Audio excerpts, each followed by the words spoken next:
కొన్ని దేశాలు సీమాంతర ఉగ్రవాదాన్ని ప్రోత్సహిస్తున్నాయని ఫైర్ అయ్యారు కేంద్ర మంత్రులు. ఏ భాషపైన వ్యతిరేకత ఉండొద్దని, అయితే స్థానిక భాషకు ప్రాధాన్యం ఇవ్వాలని సూచించారు. కాంగ్రెస్ పార్టీ ఎమర్జెన్సీ మనస్తత్వాన్ని ఇంకా వదులుకోలేదని విమర్శించారు. టూ వీలర్లపై టోల్ ట్యాక్స్ విధించే ఆలోచన లేదని స్పష్టం చేశారు సెంట్రల్ మినిస్టర్స్.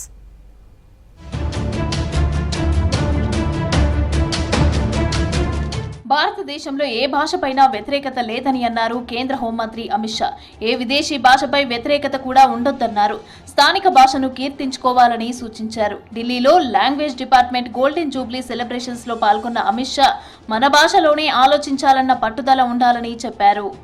कोई भी भाषा का विरोध नहीं है, किसी भी विदेशी भाषा का विरोध नहीं करना चाहिए, परंतु आग्रह हमारी भाषा को महिमा मंडित करने का होना चाहिए, आग्रह हमारी भाषा को बोलने का होना चाहिए, हमारी भाषा में सोचने का करना चाहिए।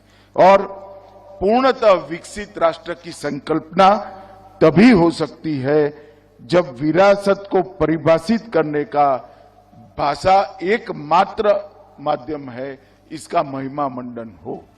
నేషనల్ హైవేలపై జూలై 15 నుంచి టూ వీలర్లకు టోల్ ఫీజులు వసూలు చేస్తారన్న వార్తలను ఖండించారు కేంద్ర రోడ్డు రవాణా శాఖ మంత్రి నితిన్ గడ్కరీ. టూ వీలర్లకు టోల్ ఫీజు నుంచి పూర్తి మినహాయింపు కొనసాగుతుందని స్పష్టం చేశారు. టూ వీలర్లకు టోల్ ఫీజులు వసూలు చేస్తారని కొన్ని మీడియా సంస్థలు తప్పుడు ప్రచారం చేస్తున్నాయని చెప్పారు. ప్రస్తుతం అలాంటి నిర్ణయం తీసుకోలేదని ఎక్స్ లో పోస్టు చేశారు నితిన్ గడ్కరీ.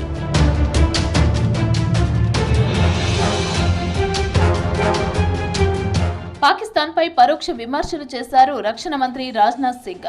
కొన్ని దేశాలకు సీమాంతర ఉగ్రవాదం ఒక పాలసీ అని, అవి ఉగ్రవాదులకు ఆశ్రయం కల్పిస్తున్నాయని ఆరోపించారు. చైనా కింగ్డావోలో జరిగిన షాంఘై కోఆపరేషన్ ఆర్గనైజేషన్ డిఫెన్స్ మినిస్టర్ల మీటింగ్ లో పాల్గొన్నారు Rajnath Singh. India's zero tolerance for terrorism is manifest today through its actions. This includes our right to defend ourselves against terrorism. And we have shown that epicenters of terrorism are no longer safe and we will not hesitate to target them. Congress party emergency మనస్తత్వం నుంచి బయటపడలేకపోతోందని అన్నారు కేంద్ర మంత్రి ధర్మేంద్ర ప్రధాన్. భారతదేశాన్ని తమ సొంత ఆస్తిలా Congress party భావిస్తోందని విమర్శించారు.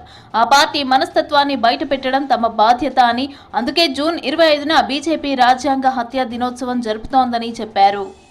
संविधान को कुठाराघात किया गया था, उन्होंने लोगों के अधिकार को छीनने का कोशिश किया।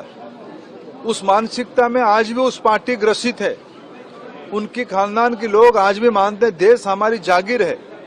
जो तमाम शक्ति इमरजेंसी को लागू करने में, देश के लोगों की संविधान के अधिकार को हनन करने में जो नेतृत्व किए थे, उस मानसिकता को आज भी लोगों के सामने उजागर करना, उनका पर्दाफाश करना, ये हमारी दायित्व बनती है।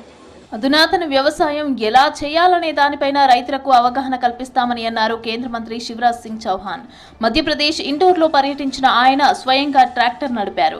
ఆ తర్వాత మాల్వా ప్రావిన్స్ లోని భారతీయ కిసాన్ సంఘ్ లో పాల్గొన్నారు. వికసిత్ కృషి సంకల్ప అభియాన్ ఇటీవలే ప్రారంభించామని చెప్పారు. సోయాబీన్ లాంటి పంటలను అతి తక్కువ ఖర్చుతో ఎలా ఉత్పత్తి చేయాలనే దానిపైన శాస్త్రవేత్తలు స్టడీ చేస్తున్నారని అన్నారు చౌహాన్. यहाँ के किसान और केंद्र और राज्य सरकार के अधिकारी और एग्रीकल्चर यूनिवर्सिटीज के लोग सब गहन चिंतन और मंथन मनन करेंगे कि सोयाबीन की उत्पादकता कैसे बढ़ाएं। हम ऐसा रास्ता निकालें कि इससे हम उत्पादन बढ़ाएं, अच्छी किस्म का सोयाबीन पैदा करें, सोयाबीन के भंडार भर के तेल से भी भरपूर कर दें भारत को।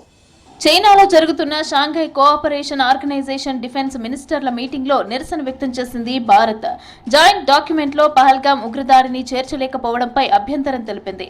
జాయింట్ డిక్లరేషన్ పైన సంతకం చేసేందుకు నిరాకరించింది. దీంతో Shanghai cooperative organisation joint press note release చేయలేదు.